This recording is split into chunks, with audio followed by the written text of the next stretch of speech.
What is up, guys? In today's video, I'm going to be reacting to your unpopular opinions about Fortnite. If you would like to be featured in a future video that's going to be similar to this one, comment down below what changes you want to see in Fortnite Season 4, or go to my community tab and there will be a post there that you can comment on. It'll also be linked in the description, but I'm going to make another video reacting to some of the changes you guys would like to see in Season 4. And if you guys do enjoy this video or find it entertaining, informative, remember to give it a like, subscribe if you'd like to see more, and if you would like to use me in the item shop, my creator code is EvolveJake. It's underneath the webcam at all times.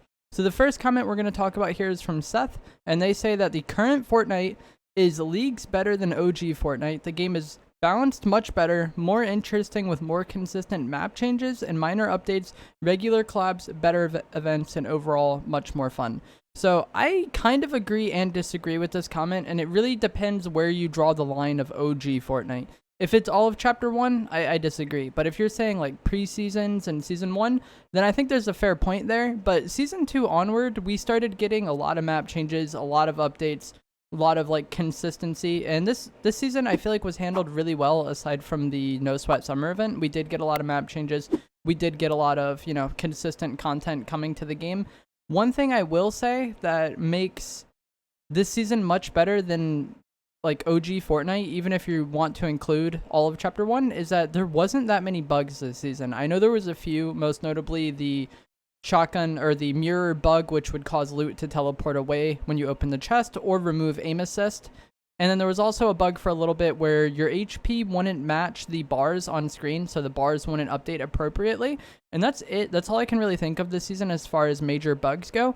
But in the past, it seemed like almost every update broke something different about the game. So while both Chapter 1 and this season had a lot of content and consistent updates, I feel like they've gotten better about having much less bugs in the game, even though sometimes some do slip through. So I kind of agree and disagree with that comment. The next comment we're going to have is going to be really long, so I'm not going to read it word for word, but it'll be on screen now so you guys can read it. And this is basically just going to be comparing the Hammer AR to the Scar, because if you guys weren't paying much attention to the game in early Season 3, one of the biggest complaints we had was that people were upset that the Scar, or the normal assault rifle, wasn't in the game. Part of this is Epic's doing, because in the event for Season 2, we were able to use the Scar to fight AI during that event. So a lot of people thought that was like foreshadowing the return of the Scar in Season 3. We ended up not getting it, but what we got is the Hammer AR, and like the comment suggests, the Hammer AR is better in almost every single way. The only downside the Hammer AR has is that it has 10 less bullets in the mag, but it has better damage, a better fire rate, less bloom. I'll have the bloom on screen now, like comparison, and they're kind of close, but the Hammer AR does have less, and that really matters with the third person ARs. If they're close on damage and fire rate, but one is better bloom, the one with less bloom or more accuracy is going to be much better. So the Hammer AR is more accurate than the Scar, and that is a huge factor. It also has a slightly higher fire rate, and 20 bullets in the mag as opposed to 30 I don't think is that big of a deal. I think the Hammer AR is one of the better ARs they've ever had in the game. It's insanely good, and let's just say, for example, you throw the Scar into the game right now.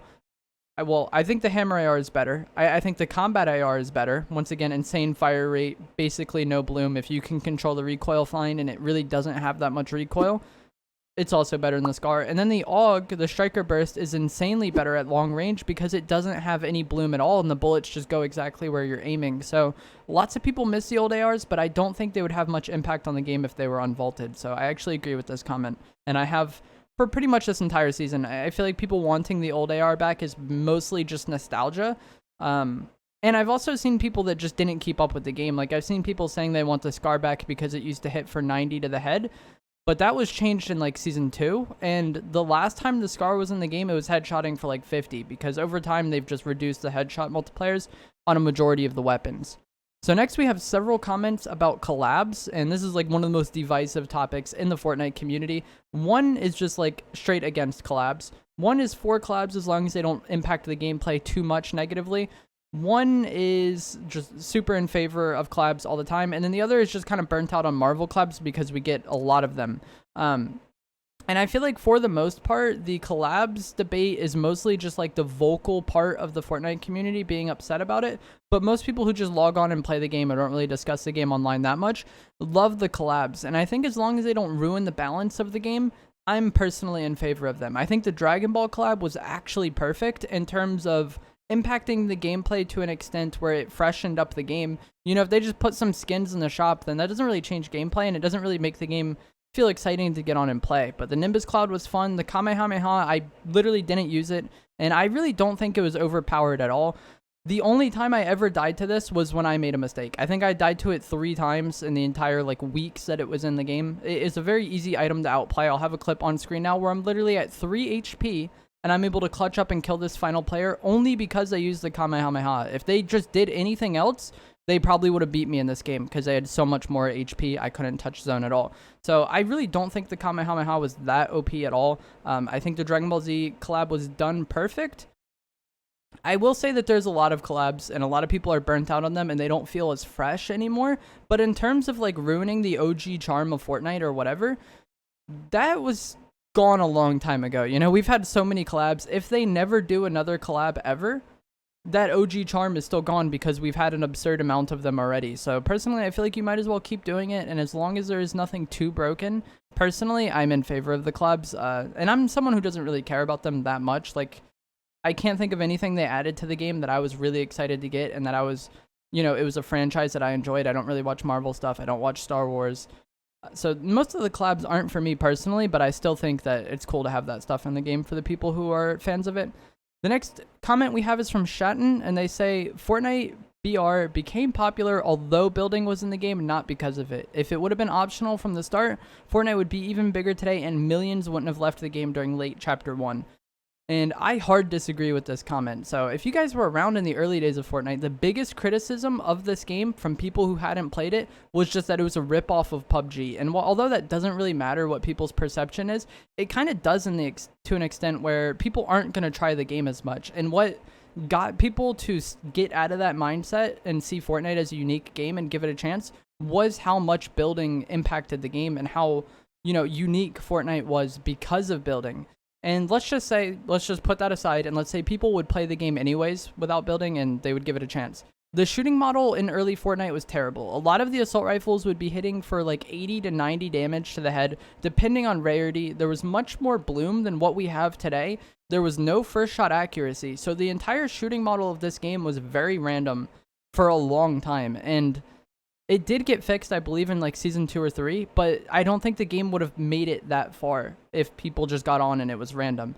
The OG map would have been terrible for no build. I think people complain about lack of cover on the map now, it was even worse back then. There wasn't any cars, there wasn't any mobility items in the game early on, and all this matters because if the game didn't get a huge population early on and didn't get immediate success, it probably would have died anyways, and other BRs would have ended up coming to consoles like PUBG, H1Z1, Blackout when that eventually happened. So I don't think this game gets off the ground without building. Like I said, there's no mobility items, no cars, the map is terrible. Even mechanics like sprint, sliding, the mantling, and the overshield, that wouldn't have been a thing. That didn't come until much later on.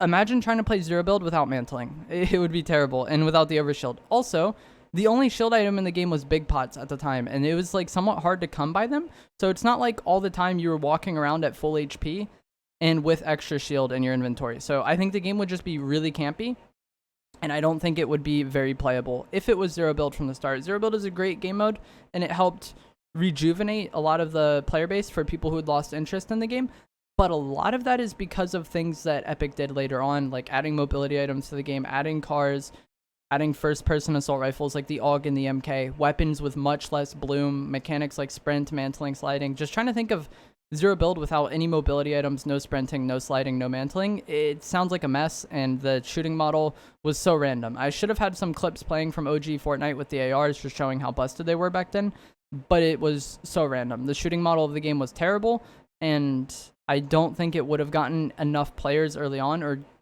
had people dedicated to it without building. Even though it became a huge skill gap that was a barrier to entry for some players, that's what made it special early on, and that's what attracted players early on. The next comment we have is from Lisa, and they say, I hate Wild Weeks. I think Epic uses them to keep the game fresh at the end of the season, but it feels gimmicky and it makes me not want to play. And I agree with this 1,000%. I do not like the Wild Weeks. I've been playing Fortnite again for about a year. I quit playing for most of Chapter 2 and then came back October 2021. And the wild weeks have been my least favorite part of every season since I've been playing the game again. Most recently, we had the flame bow wild week, and it wasn't that big of a deal, but we had a really saturated loot pool already. Like, there was so many items in the game. And then adding these flame bows just like made it to where the loot pool was like so terrible. On top of the fact that playing against the fire is, you know, not enjoyable for me personally. And it's very weird because they do these wild weeks to kind of try to like spice up the game for a week, you know? But for years, to my understanding, people have been complaining about the lack of LTMs and the fact that LTMs disappeared. Imagine how much more fun a LTM would be where it's just flamebow, fireflies, and then the chug cannon to put out fires would be for the people who actually like that sort of thing, rather than just forcing it into normals, but not really making it that unique.